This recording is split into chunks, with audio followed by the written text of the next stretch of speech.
Yes, welcome. This is F Rap Critic. I'm your boy Malik 16, and no, when I'm hungry, I don't just bite my nails. Uh, we are having a super duper special Father's Day edition of this show. This episode couldn't be more special to me. I got my real fam here. I got my cousin. I got my big brother, and they are hip hop experts in their own right. I'm gonna let them introduce themselves. Who y'all be? I am Tyreek Dunston, aka DOC, in the place to be. In the place, the original. I'm Rahim, proud representative of Eastside Buffalo, hip hop artist, and just here to vibe with my cousins and build with my cousins on some of these topics. Hip hop, Big Daddy Kane, man. Yeah, man. As you clicked on the thumbnail, you already know what album you've opened yourself up to. We're talking about none other than the classic, turning 35 years old this year, the debut album from Big Daddy Kane, Long Live the Kane. Man, And, these two gentlemen right here, I mean, y'all are such a big influence on me in general, just sifting through my brother Doc's tapes and CDs and learning all the stuff that came before, and just having convos with him throughout the years about albums as they release. Doc would keep me up on stuff because he bought everything. And then Rahim's all his debut work from back when he was with a group to when he was a soloist. I was his biggest fan. I was going to college. Everybody at Howard knew about Rahim because I was passing around like unreleased, burnt CD copies that wasn't supposed to come out yet.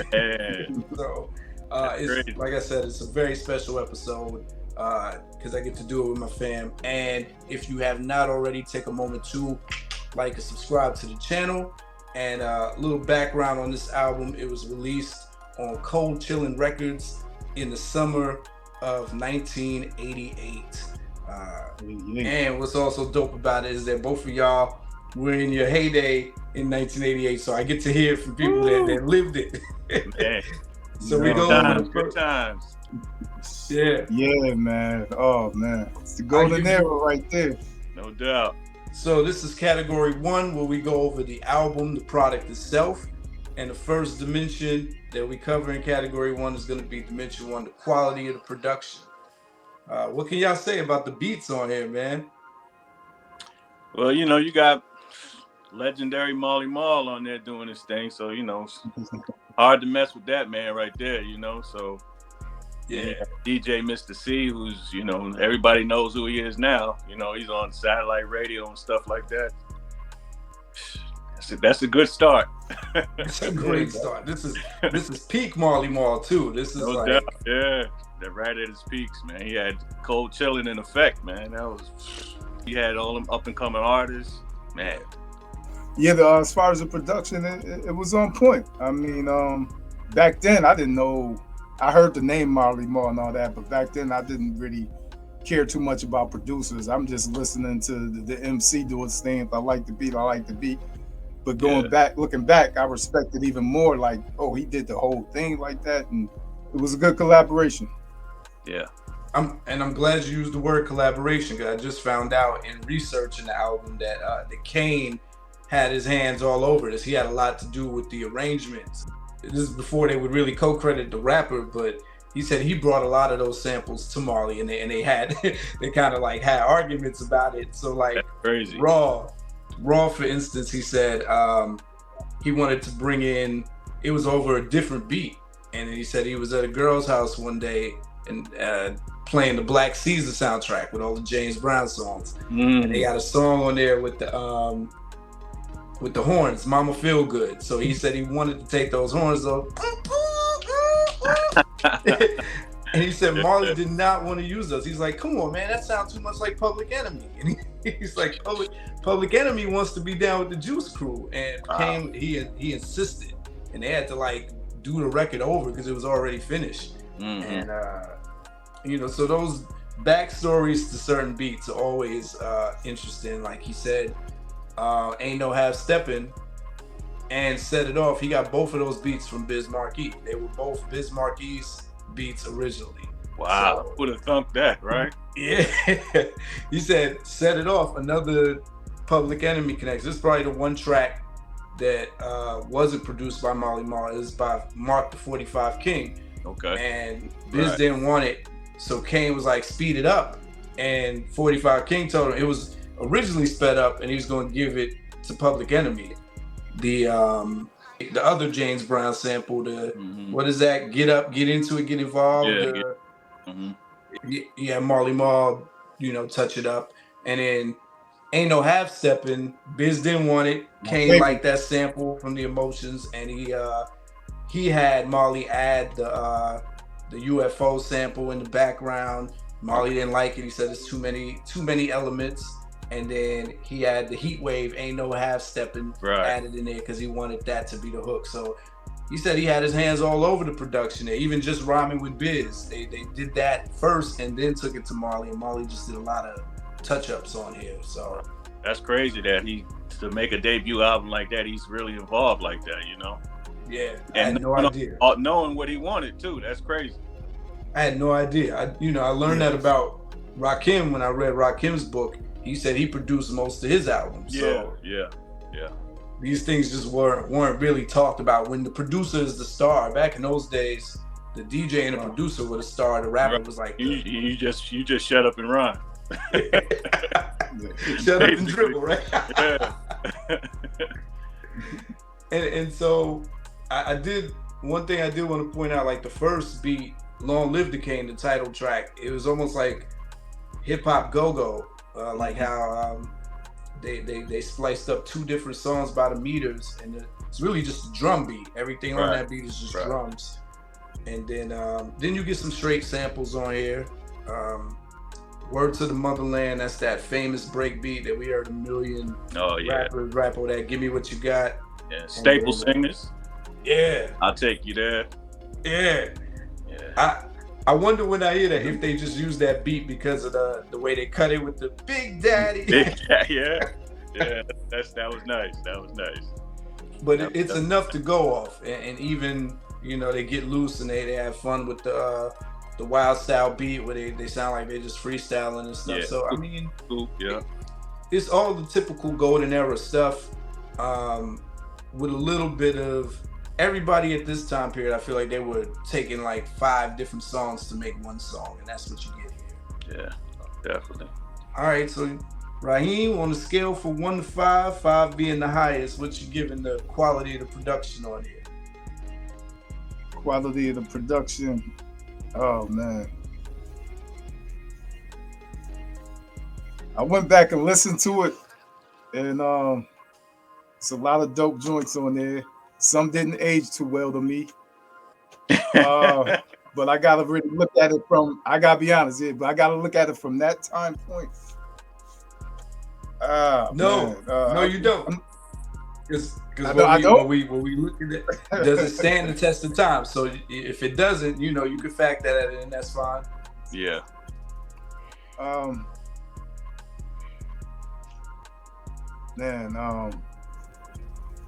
I might change my mind. Right now, I'm gonna go with a 4.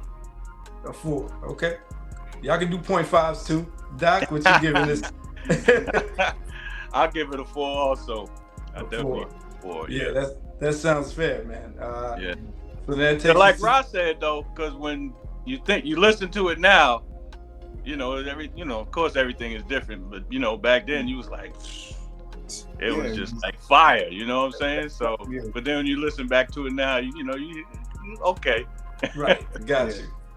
Yeah, because I mean, we were just having this discussion, and they're like, "Oh, for its time," but I'm like, man, this same year EPMD came out, they were killing it production-wise. Yeah. And some of that lasts the test of time a little longer. So you can't just base it on how the era. But those are great. All right. So Dimension 2, we talk about how cohesive the album was. How does it flow together? The sequencing, anything seem out of place?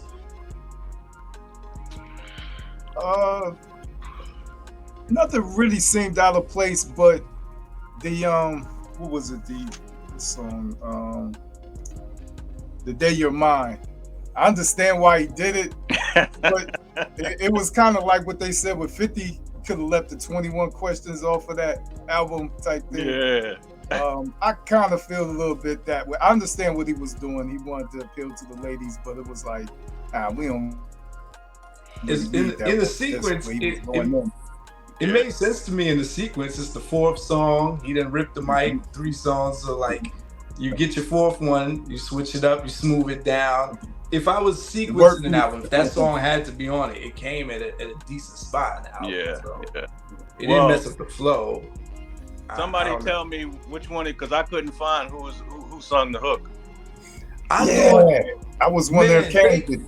I thought it was TJ Swan. I looked it up. It was Kane. It was Kane? Wow. Well, that showed he was before his time then, because we see what every live rappers is doing now, harmonizing and Mm-hmm. So the hook was dope, and I did like the hook on there. I didn't really. You like the hook? I like the hook. Because I know it wasn't the person who could really sing. Yeah. But it was a nice little groove. They was, Well, yeah. If you got somebody else to sing the hook, it'd be that much better. I thought it was TJ Swan since he did so much singing for Juice. TJ Swan was just tone was a little higher, so that's why I didn't think it was him at all. So okay, I don't know who executive producers. I imagine, as much as I'm learning that Kane had his hands all on the album, that he had a lot of say so. Yeah, which songs go where. But I thought they did a good job of, he wants you to know he can spit from the first 3 tracks. Then he goes into other territory. He lets you know he can be conscious. He lets you know he's a ladies' man. Then he goes back. He adds some more spitting in between, some crew joints, and then ends it with some more consciousness. I thought they put thought into how they wanted the songs to go into each other. The pacing, they bring the energy back up towards the end. It doesn't just fall away. What you think, Doc? Yeah, I agree with that. Everybody back then had to throw in their Cool J "I Need Love" track, man. So. Yeah. I appreciate how some songs fade out and some songs cut off or lead in. Like Set It Off, his voice is the first thing you hear on that track, right? He just comes in clean, and then just rhyming with Biz, he ends it quick, right? Now, do I come off? Yep. Yeah. So a lot of that, I always appreciate when albums think about how they gonna cut the song. All right. So what y'all giving this on a scale from 1 to 5 for cohesiveness? I give it 4.5. 4.5. The way he did it, like he did everything. I mean, you going at the MCs, you rapping with, other people. Doc, for you, scale from 1 to 5 for cohesiveness. I give it another 4. Fair enough. That takes us to Dimension 3. Dimension 3 is the question of the intentional mood and tone of the album. So not your mood when you listen to it, but what mood and tone do we think Kane was trying to set with this album? Just to let him know he's here. Let him know you arrived, and he came definitely with something different. Cause let me see, you had Public Enemy, you had LL, and everybody had something. And then he came in kind of smooth but rough. You know what I'm saying? The flow the metaphors is just crazy. So he definitely just right, and it was anticipated too. So when you heard it and it came through, ain't much more you could say. So. That's always a good sign right there. He made it clear, if not nothing, the Set It Off song. I mean, that's right there is enough to let you know that he's not playing with you. You can't touch him. And I think that's when he was at his best right there. Yeah, he says that's his favorite song off of there. It was unprecedented at that time. I always think of him like a mix between Kumo D and Coogee Rap, but just with more personality than both of them. Like honestly, he just Kane didn't have his first single till '87. Right. Raw was the first single, and Kane. I was reading in a piece of an article. He was saying that the record labels weren't really checking for him. They would, Juice Crew back then was just Shan, Shantae, and Biz, and they were trying to sell him. And they were passing on him.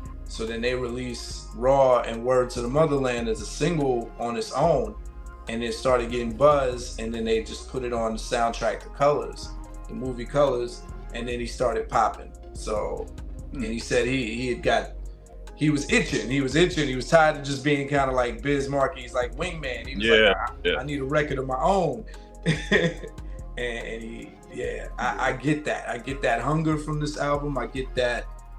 But what's interesting is like he's hungry, but it's like a confidence like I've already been here. Yeah. And I guess that's the correct word, Malik. Hungry. That's what it is. Hungry. You know, he's like just salivating to get on like the rest of the cats. Like you said, with Rahim and all them guys out there, he's like, let me, my turn is coming. So it's rare you see somebody come in and just advance to boss level so quick. Because I mean, in the same year, he became the top rapper with those other two that you named. I think at that time, if we talk about soloists, it's going to be LL, Rahim, and Kane, and I guess you could throw KRS there. That's like definitely 4, and then Slick Rick. So maybe if you 5, those are the guys. And this is just off a debut, but I think you could come in that confident when you run with the top crew. Like Juice Crew was it. Juice Crew was it. Yeah. So as hungry as he was, he didn't have to sound eager. He just sounded very smooth, and you get that. So, all right, now, Rob, we can rank it. What you giving this? How good of a job did he do at setting the tone? Oh, man. Oh, shoot. Man, I might say 5 because, I mean, it's kind of clear what his intention is, let you other MCs know, like, you're not touching me. I'm gonna give that a 5. Like his intent to let you know what he was. We got our first 5. All right, Doc, what you giving this on a scale from 1 to 5 for how well he set the tone? Definitely a 5. Like I said, I mean, when it's anticipated and you come through, I mean, you can't say, that's like LeBron. Everybody knew all the hype about LeBron coming into the league, and 20 years later, he's still doing it. So, that's a great comparison. Wow. Yeah. All right. That takes us to Dementia 4, the song distinction versus the repetition of words and sounds. So, does this album get redundant at any point with the beats and the sounds that are used? Do any tracks on here sound like other tracks? I'm trying to see when you ask me that type of stuff, I'm trying to think of how it was when I first heard it. So, and listening to it now again, it's kind of crazy, and it's still impactful, man. So yeah, I think every song sounds different from each other, even if they're basic. I mean, we get 2 songs with big James Brown horn samples, but the horns they use so differently. Nothing sounds like the Mr. C song. That's probably the funkiest beat on there. Yeah.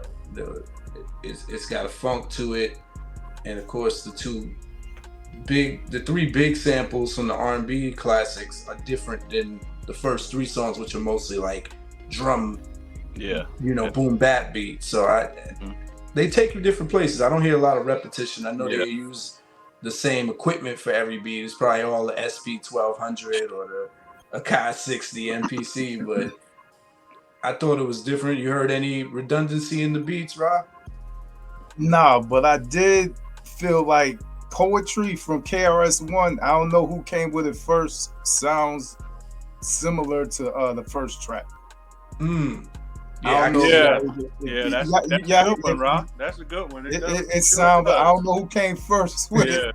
Yeah. And it's funny because I don't know who produced that for KRS-One, but we know it wasn't Marley Marl. We know it wasn't Marley. So it's like, did he do that on purpose to say, okay, I gotta kind of do some homework on that? But I thought when after going back and listening after so many years, I'm like, man, that sounds like something else. And I said, man, that sounds like poetry. Yeah. From KRS-One a little bit. So. Yeah, I think the more basic the beat, the easier it is to sound like other songs. Boom bap. Yeah. Boom bap. All right. So on the words, any redundancy there? anything that you hear Kane repeating a lot. Now, there's a difference between intentionally repeating stuff and then just kind of lazy repeat because you run out of things to say. I think you're gonna hear Kane like spell his name out because he's intentionally trying to get you familiar with him. So that's different. But did y'all hear any redundancy anywhere else with like words? Not really. I don't think so. Yeah, not really. So. I'll take a stripe away from Kane for repeating the same piece of the verse on the bugged out tip where he's like, yo, cut the music. Yeah, then he uses the same verse from just rhyming with this. Both of those are supposed to be like just having fun freestyle. Yeah. So he loses one stripe. But all right, so the way this dimension goes, it's a 5 if there's no redundancy. It's a 1 if there's a lot of it. So anywhere between those two. So Rob, what you giving this? Based on what you just pointed out, I was gonna say the same thing. Let's guess a 4. Okay. Y'all being real nice. Yeah, I was gonna say I give it a 4.5 just because of what you said before. So Gotcha. you definitely got me on the like you said when he repeated himself on the other freestyle scoop. But credit to Kane, man. That was back in the days where you doing 3, sometimes 4 verses he was spitting. So that's a lot of work, man. You know, based on compared to an artist today, they'll do a whole song. A whole album. When you really look at it, they only did like maybe 9 verses. Yeah. Or so many other features, and they usually only do 2 verses a song. Right. Yeah. I remember in the 90s where they're like, man, if your song isn't 3 minutes, and you're not getting played on the radio. Yeah, a lot of songs are his 4 verses. All right, so dimension 5, we go into the amount of content versus the amount of songs. So this is all about the ratio, like how balanced is the album on the places that Kane takes you. You know, a lot of these albums, like you were saying about the new rappers, it'd be like 20 songs and they don't talk about nothing to the end. Let me see. I mean, yeah, you know, you had the conscious joints, you had the slow jam, you know, you just had them just firing off stuff. The balance is pretty good, man. He had everything you need to do. You know, like you said, he made his point coming right out, letting you know who he was. And then, you know, he showed you some variations of himself. So, yeah, that's cool. Yeah, balance was pretty good. That was pretty. He touched on everything, especially in those days when he even give props to Mr. C. One of them songs, like everybody. I thought that could have been one of the track we didn't need, but everybody did that back then, you know. So you know, you mix that in. You got your features, you know, like Doc said, the one for the ladies. Definitely going at the MCs with all the MCs did at that time. Oh yeah, then the conscious, you know, he got that in there. What y'all giving this on a scale from 1 to 5 when it comes to how balanced the album was?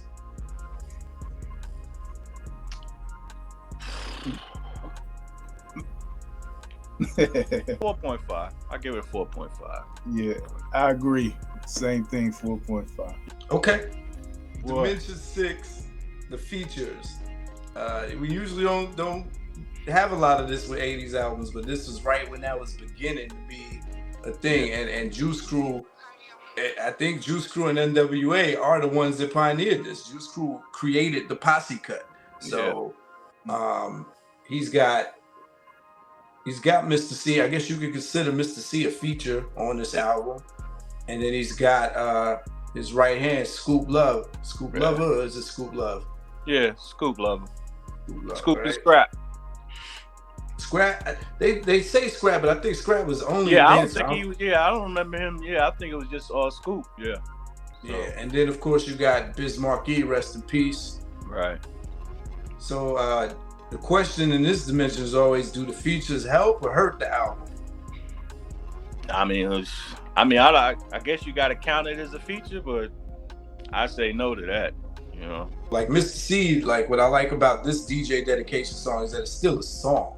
Right. Like, Big Daddy Kane does a whole verse on there, and then he comes back towards the end of talking. In the middle, you get Mr. C's solo where he's scratching. When I review the Rakim albums, it's painful when you got to consider those Eric B cuts that are like 3-minute long songs of him just scratching. And it's like that for a lot of people that kind of took away from it. Here, it's still a song, so it doesn't kill the vibe. Yeah, it's not over. You didn't overdo it. Yeah, you didn't overdo it. So, and like you said, back then, you had to give your DJ some love. So, yeah, it was only right. So, but yeah, Eric B and them took it to a whole different way. that Chinese arithmetic, everybody.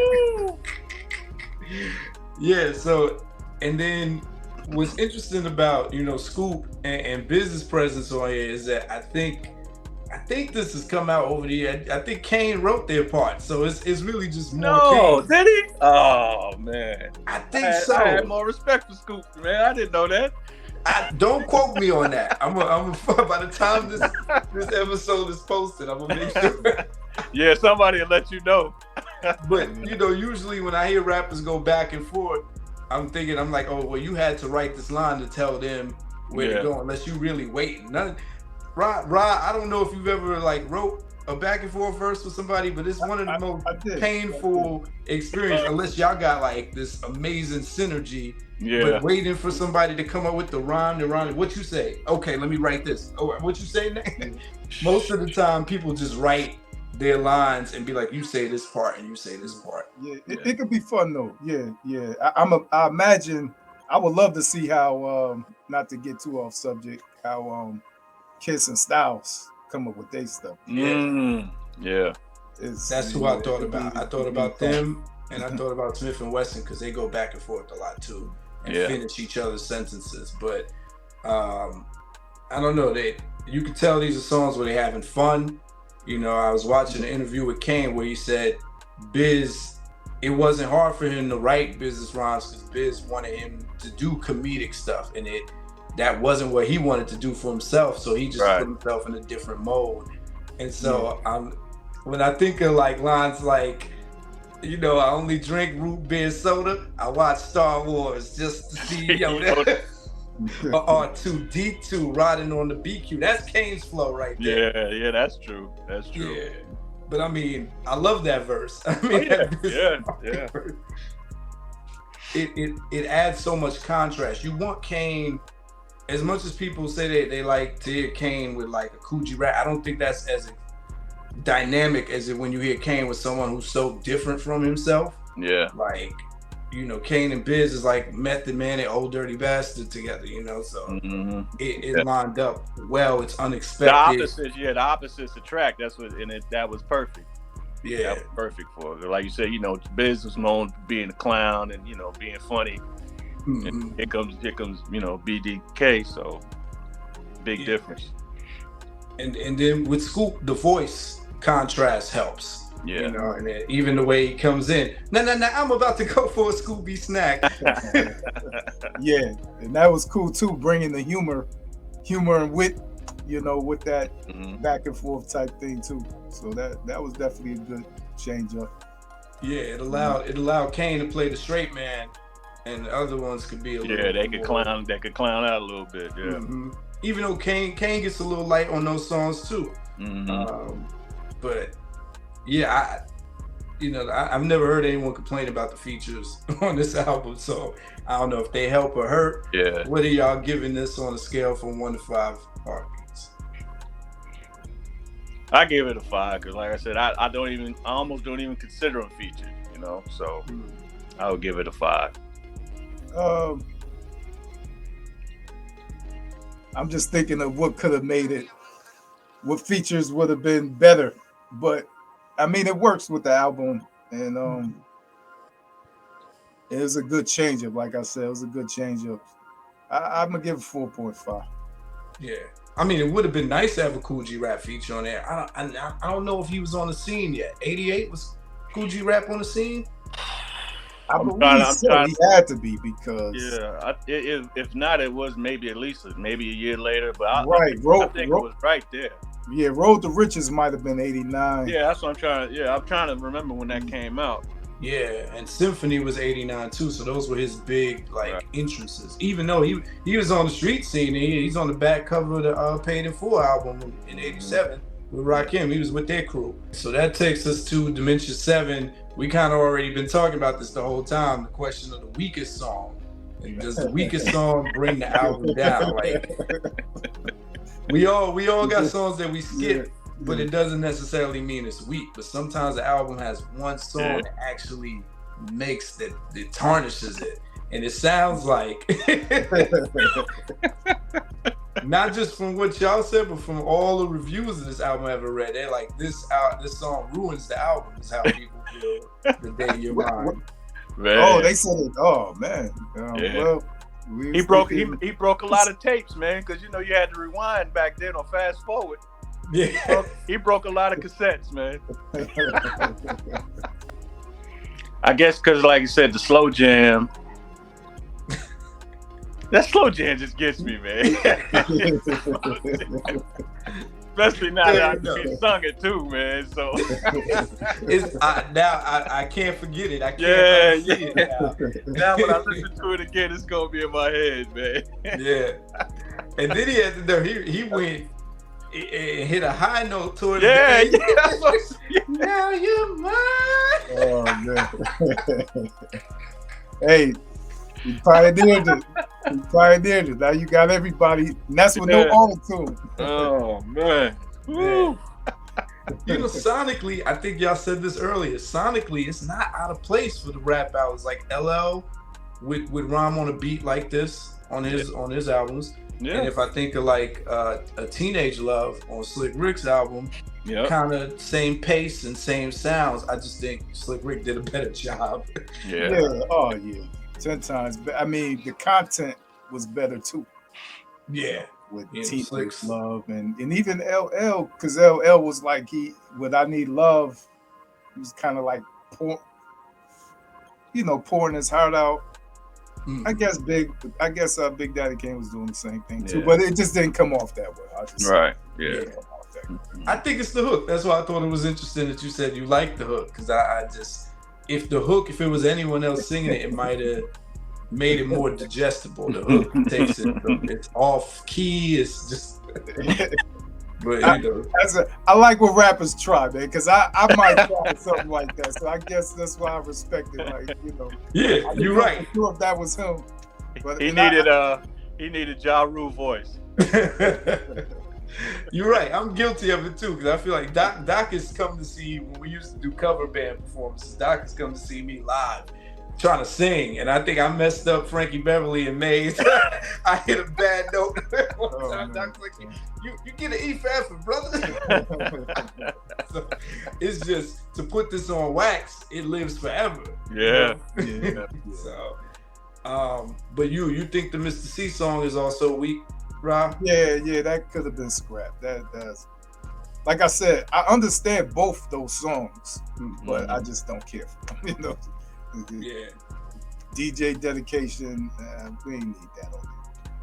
Got you. So I mean, the question is, does it put a dent in the album for you? That's going to take it down, right? So, basing it on that time, everybody, not that you got to do what everybody do, but that was such a typical thing to dedicate your DJ or whoever. And Kane being Kane, understand the female. I don't mind the female song. It just didn't come off well. Yeah, Kane is one of the handful of rappers. He loves his DJ, and to this day, you'll hear him talk about Mr. C the same way. So Kane shouts his whole crew out multiple times throughout this album. Like, he's the only rapper I know that shouts his barber out, shouts his background dancers out, and Mr. C started calling him by his government name. It's there. And he needed to do the love song, because from the rip, he wants you to know that this is a part of his repertoire. He went too hard in the 90s. I remember seeing Veen. Veen got 2 Big Daddy Kane albums I've never heard to this day. Prince of Darkness and The Taste of Chocolate. I was like, I don't know any songs from those. What'd you say, Doc? I said that's when things started going left. Yeah, one of those was after the Madonna book, right? Yeah, I think it was Taste of Chocolate after Madonna. Yeah, mm-hmm. Yeah. He had his. I can't think of those albums. You ain't missing nothing, man. He had his shirt off.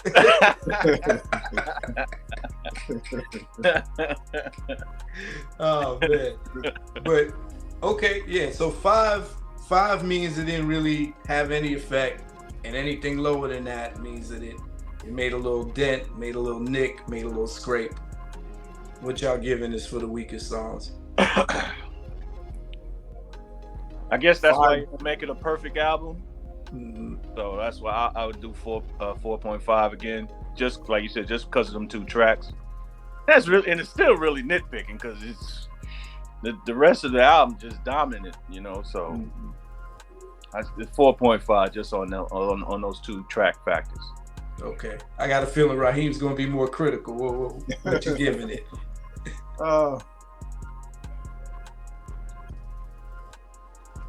Man, I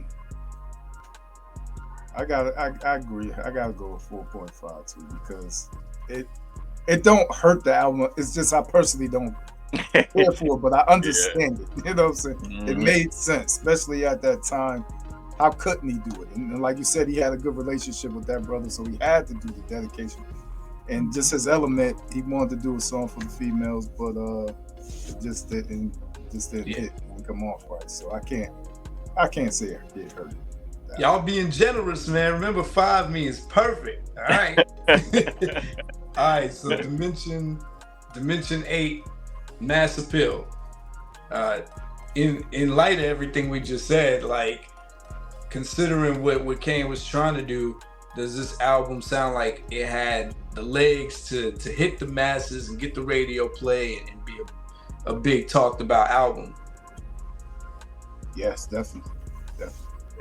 Yeah, he had the staple singer sample. That's already, I call that the cheat code when you use a sample of a song that's already popular, so you build off the familiarity of it. That was kind of like packaged up, ready to go. But if we look at the singles on here, it's Ain't No Half Stepping, it's Raw, it's Set It Off, and Word to the Motherland. So like his spitting singles are his spitting songs are the actual singles on here. The girl song wasn't a single. Yeah. It was only 4 singles off the album. Y'all remember anything else getting? I'm trying to remember. You might be right. I'm trying to remember. I think what you say, Set It Off, Raw, Ain't No Half Stepping, and Word to the Motherland. Word to the Motherland. Yeah, I think that's probably it. Yeah, that's probably it. Yeah, I mean, just rhyming with Biz, I think that was just circulating as like a B-side or something. Mm-hmm. And that came out before. I'll Take You There might have been a final single. I just don't know if it got any. Yeah, it's possible. It's possible because, like you said, his album did well, so they probably just threw that in there. Give that another radio play. So. Yeah, you really didn't need anything after Ain't No Half Stepping. That was just kind of one of these songs of that entire year. That lasted that whole year. It's my favorite Big Daddy Kane track. Ain't no half step. Oh, of all time? Yeah. Wow. Yeah, I remember when this came out, and because it had its own dance move, that added to it. I remember doing the dance move. Shireen and Halima teaching me the dance move. Wow. Watching the video on Video Music Box. So it was ain't no in a boxing ring for the video, right? Yeah. Mm-hmm. Pool table had the ladies there. He had a little bit of everything in that video, man. Yeah. I mean, he set the stage for how he wanted to be perceived. You don't doubt it for a second. Yeah. That song, that's another one that used the cheat code. That emotion sample, it wasn't a popular song at the cookout, but we've heard that beat somewhere, so it's easy to get into. Mm-hmm. True. Yeah, so and if these other songs were singles, he was ready. He had a song for the women. He had a song you could play for your grandparents with no cussing in it, Missed that. And then he had his knowledge song. If he wanted to attract the same crowd that Public Enemy and all the other 5% of rappers were attracted, and he had that. Yeah. So, absolutely. Just look at all the 5% rappers back then too. That's crazy, man. Oh man, that's a lost art, man. Whew. He wasn't heavy-handed with it. He just sprinkled it in here and there. Yeah, exactly. You know. So if y'all were A&Rs, I mean, if I'm a record executive at the time, he checks all the boxes on this album. All the boxes. It all worked because it was so fresh and new to the field. So what y'all giving this on a scale from 1 to 5 for mass appeal? At that time, I'm giving it a 5. For hip hop at that time in the golden era, that's hip hop. Like you couldn't go wrong with that. Like, all right. Besides that time frame, just in general, looking back, does it still check all the boxes that a rap album would need to sell? Everything changed so much. That's a tough. Yeah. I would think so. Well, we could definitely use the balance now. Mm-hmm. You know, that would be nice right now if we could have that type of balance right now. Yeah. You know what I'm saying? But you know, I'm the old head now, so. Oh yeah, we all the old heads now for sure. Here's why I made this channel, because some things don't change. The trends change, but the rules of music don't change. Put it like this, I'll compare it to something from this era. I did Ultramagnetic's album. As an A&R, I probably have a harder time trying to sell them, because they didn't have a lot of, everything was offbeat with them. Right, you know? right. Kane was he was package. On point. Yeah. And you know, if we are going off, every time I hear Roxanne Shante talk about Kane, I crack up because she sounds like she still got a crush on him. She's like, he was just so smooth with the ladies. So if we factor that in, yeah, that's true. I saw an interview asked if he was the first sex symbol of hip hop, and he said no, because you had Houdini and LL who came before him. And I was like, point. But I do remember him being looked at. Even as a kid, I understood the concept of sex symbols, so that was also part of his marketability. So I factor that in, right? Well, that's why he had that Taste of Chocolate album, man. Right? He might have dove too hard in that lane. You know, he was wearing the silk get-ups. He had the 3 cuts in the eyebrow. You know, like all that counts. Y'all giving this a 5 for mass appeal? Yeah. I give it a 5. Yeah. Okay. That takes us to dimension 9, the 3 I's: impact, innovation, and influence. Impact, innovation. Now y'all was there. What did this album? What was the reaction when it hit the streets? Oh yeah. Well, like I said, I mean, he was like LeBron, man. I mean, everybody heard about him and knew what was up. You know, and then he gave you a little tease with the Bismarck track, and he still came through. You know, it's hard to, you know, despite the 2 other tracks, he still the album is still dominant. You know, so was Ain't No Half Stepping as ubiquitous as I remember it being? Was that really I mean, when you getting played on the radio back then, and it wasn't really no hip hop stations. That says enough for itself right there. Yeah, that's like Kiss FM, right? Kiss FM, BLS. You know, they were putting stuff on the weekends with Mr. Magic and stuff like that, or they'll play it, you know, after 5 or 6 o'clock in the afternoon or evening. So he was definitely getting in there with the R&B artists. So. And this is every block party. This is bumping out of every car on top of radio. Where they play this in the clubs and parties too. Right. Yeah. Oh yeah. And everybody start wearing a high top fade. The cameo afro, yes, sir. Yes, sir. So then innovation. When I think of what was innovated on this album, not much production-wise, but the beginning of swag being like a part of the package. You know, I think maybe in the live show era where Busy B, Kumo D, you could see the swagger, but it wasn't translated so much on record because they weren't really cutting records like that. But what I was saying in the other dimension was that he looked like what he sounded like. Yeah. And it all kind of fit. You know, you heard a lot of rappers, every rapper boast and brag, but maybe didn't look the part. He looked like what he was saying he was going to do. He looked smooth. Yeah. He looked like, you know, he could be aggressive. He looked fly. And so it's like, okay, I believe the fly talk that he's saying. And I think he brought that era in. Him, Slick Rick, you start caring about what the rapper looks like, not just what they saying. Yeah. Another thing I think he innovated is the stacking rapping, where I just shake them and break them and shake them and take them and break them and break them, throw up the piece. Like, he does that all throughout the album on even on just Raw, saying his name. Yeah. You know, so definitely. But that stacking became a thing. Now we're going from the simple open flows, like one day I'm running, more like rapid fire kind of. I get ill and killed at will. Yes.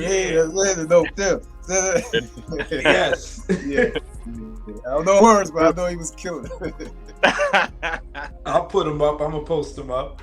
And then influence, which I think the influence of this album was. Brooklyn in the house, man. Jay-Z, Biggie. You know, I didn't all them even cats. think about that. Yeah. Brooklyn had their guy. Holy cow, I didn't even think of that. Because for a minute, it was just Bronx and Queens, right? Yep. Kumo D was Harlem. E-Rap was Queens. Yeah, you had a lot, you know. Brooklyn's in the house now. Yeah, I know Brooklyn had his groups, like Stetson Sonic was out, but Big Daddy Kane became Brooklyn's soloist representative. Yeah, cause I mean, like you said, it was a lot of Queensbridge. You know, cause I mean, who was the man on with the Juice Crew from the start? Shan. MC Shan. Yeah. Even Long Island was present before Brooklyn. Yeah. Right. So. Wow. Drop the mic, Doc. Yes, sir. Yeah, he put Brooklyn up. Just for MCs in general. I mean, the way his wordplay, the metaphors, the punchlines, that was just going to make everybody else. And them guys step it up and real similar. Yeah. Biggie and all of them are real similar to how he flows. So it's crazy. Yeah, the influence is huge because, like I said, he ascended real quick. It wasn't like first album, you got to earn your stripes. He just shot to the top. He's mentioned up there with KRS and Rahim, who had been putting work in like 2 years before him. And then, you know, Slick Rick, who also just kind of emerged. So that's the conversation right there. Who's the best? Who's the best out of those? I remember those combos even as a kid, just like, oh, okay, yeah, he's the guy. And then you'll hear so many rappers talk about his influence. Black Thought always gives Big Daddy Kane his flowers. Yeah. And I've heard Black Thought perform Set It Off so many times. I think on one of their albums, he redoes the verse of Set It Off. Yeah. That faster flow, he's the guy you got to point to as being someone that made it digestible. There might have been some rappers out there rapping fast, but he made it commercial. Yeah. Right. That's when he was in his best element, that Set It Off track. I mean, everything was there. It's a funky track, and he could just go in. And that's when he just started dancing on it. Yeah. At the point, you know. I mean, it was understandable. On it, you know? Yeah. And he literally dances. He's one of the last rappers that dancing. Yeah. He put on a show, man. He definitely put on a show. Yeah.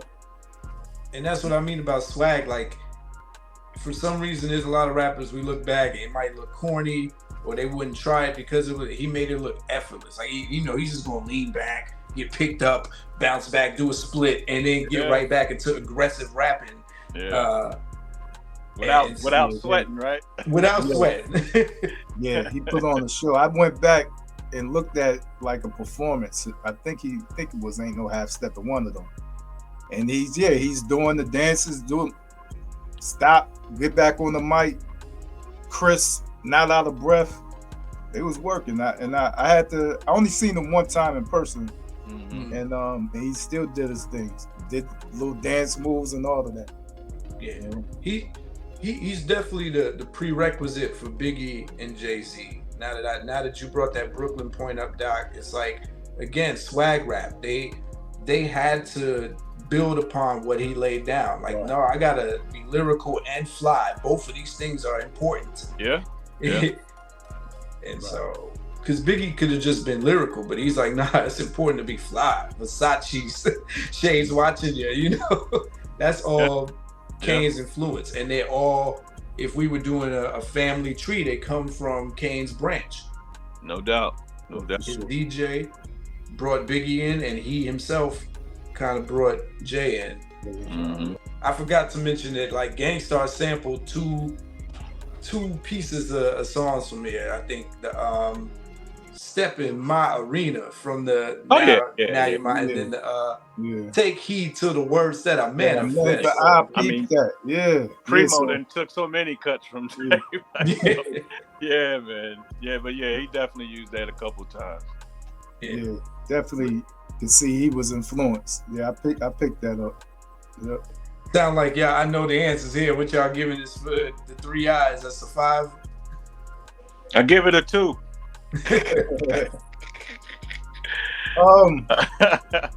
Nah, definitely a 5. You said influence, innovation, and impact. I like how Robbie think through. Innovative. Break down innovative one more time for me.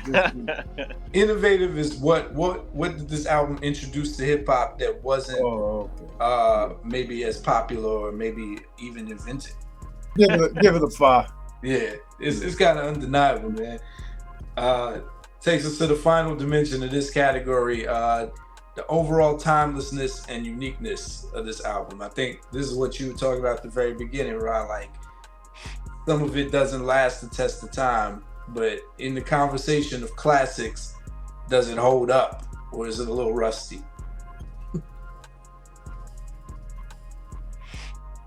This is drop off a little bit, but it's still up there in some of the top hip hop albums. But like, it's a few joints to skip over. So for me, so I guess it'd probably be a 4 for me. Safe enough, yeah. Because if we say it's 5, we're putting it up there with the Illmatics and everything else. So you got to really think about if you were handing this. See, think of your youngest sons right now. Yeah, would they listen to it? Right. If you were handing this to, could they see the value? Could they be like, okay, pops? Right.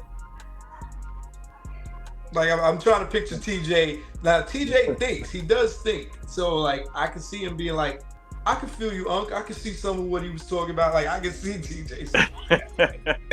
Yeah. Well, you know how these kids are nowadays, man. Yeah, they just they almost act like it doesn't exist sometimes, which is frustrating. But TJ's getting it now, especially since he's trying to get in the game and stuff. He gets it now. It's like there's steps to this. You know what I'm saying? So yeah, like that's why I said I feel like he would come back to you and be like, "All right, pops, there's like 2 tracks I could rock with." Yeah. Or because of the sheer familiarity of it. Mm-hmm. He might be, that's where that came from. Right. Here I am, RAW, right? Like, right. I feel like something would stand out. So, Rod, if you were to hand this to one of your sons and be like, do you think that they could appreciate anything on it? I'm not sure. I mean, Rod like J. Cole. They don't even listen to my stuff, so I don't know. If they listen. Wow. Hard Knock Life. They just he's not into hip hop like that. Like as far as stuff from the past and stuff like that. So, but I think he would, if he took time to listen to it, I think he would have to appreciate, how he was getting it at. Right. But I can't see him starting to download the music. Yeah, no, I mean, as far as a younger kid getting into it, cool. Nah, probably not. But I'm just like, could they see the value in it? And that's, you know, same way we do movies. Yeah, there's certain movies we can go no matter the time. If you show Boys in the Hood, to kid now, they can appreciate it. It'd be like, they might laugh at the fashion, but they're like, oh, this movie was good. You know, I've showed Amari like a ton of movies from back in the day. He's like, okay, I see this where this comes from. So yeah. When you think of it that way, so I know you already gave it a 4, Rod. Doc, what would you give this for timelessness and uniqueness? 4 is right about. Yeah, I think 4 is probably about right. Yeah, I say a 4. Gotcha.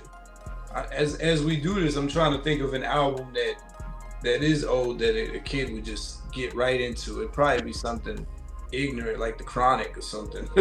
Yeah, probably. Because they would probably even laugh at Wu-Tang's first album now. So I mean, I don't know. Yeah, it's kind of. I just wonder how many people like when I was driving TJ around when he was a teenager.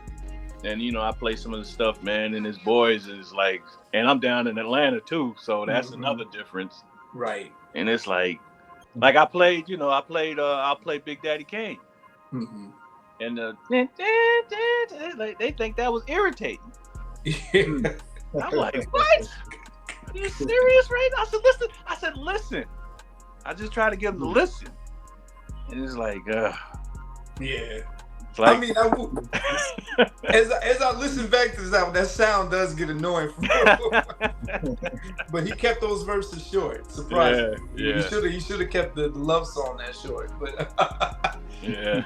But I mean, you can't deny his skill set though. I mean, you can still play the stuff now and it goes. Right. Yeah.